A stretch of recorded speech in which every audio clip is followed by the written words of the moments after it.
We're back here at InterVarsity League Round 2 at Jurong Spring Community Centre, and I'm joined here by Sheng, the captain of the Temasek Poly team, and Melvin, who will be the stand-in for the Nanyang Polytechnic team.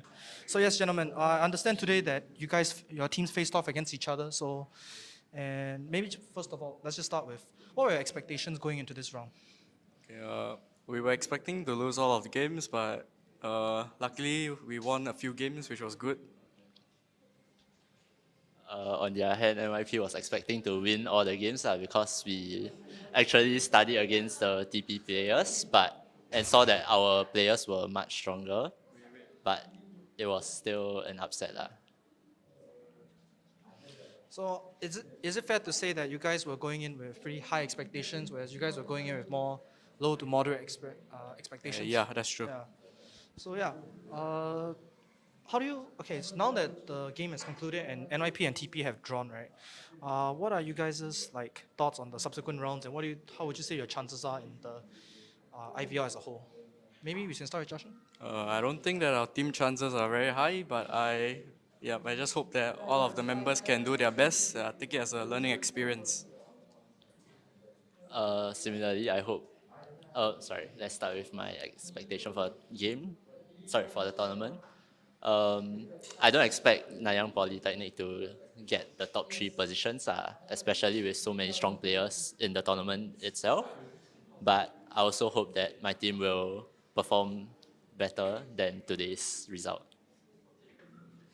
So maybe before we go off, just one last question. So I understand the two of you play against each other, and Jasheng came out victorious. So maybe just could share maybe some thoughts you had about the game, not like positions or anything, but just generally what your feelings were about the match, and what is one piece of advice you would give to the viewers at home? Personally, I felt like I played the game too slowly. I almost got flagged, but luckily I managed to win before the flag falls.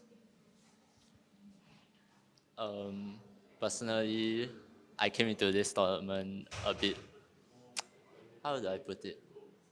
Underprepared? No, not underprepared, but confident, too overconfident, where I thought that my team would easily sweep Temasek Poly, but that also resulted to lesser calculations, and I guess a lesson learned would be to never underestimate your opponent. So I would assume that Jasheng's advice would be to manage your time well, and Melvin's advice would be to never underestimate your opponent, no matter what the skill gap is. Yeah, I think that's great advice. That's great advice for the viewers at home, and definitely, this is something that you should consider, because I think a lot of players, when they see a classical game, they don't really expect flagging and stuff to happen. But when you're in the game, you're really deep in the analysis and stuff. So yeah, just one last thing before we go off. This is for Jasheng actually.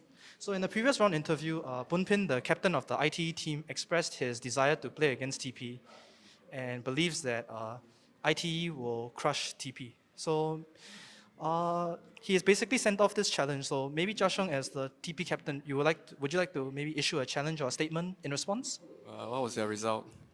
Today? Yep. Oh, ITE lost all their games today. Right. I think the result speaks for themselves. Oh, good stuff, good stuff. So yeah, we're definitely seeing the unexpected rivalry between TP and ITE heating up. Yeah, for NYP, is there any team in particular you guys would like to issue a challenge against? All the teams seems pretty strong, but honestly, I think my team could also easily crush RP. So Oh, okay. So NYP has joined the mix and is also Yeah. issuing a challenge to ITE and RP joint team.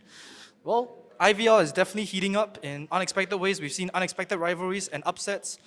Thank you guys for joining us for this interview. And yeah, for the viewers at home, hope to see you all at subsequent IVL rounds. And thank you for joining us.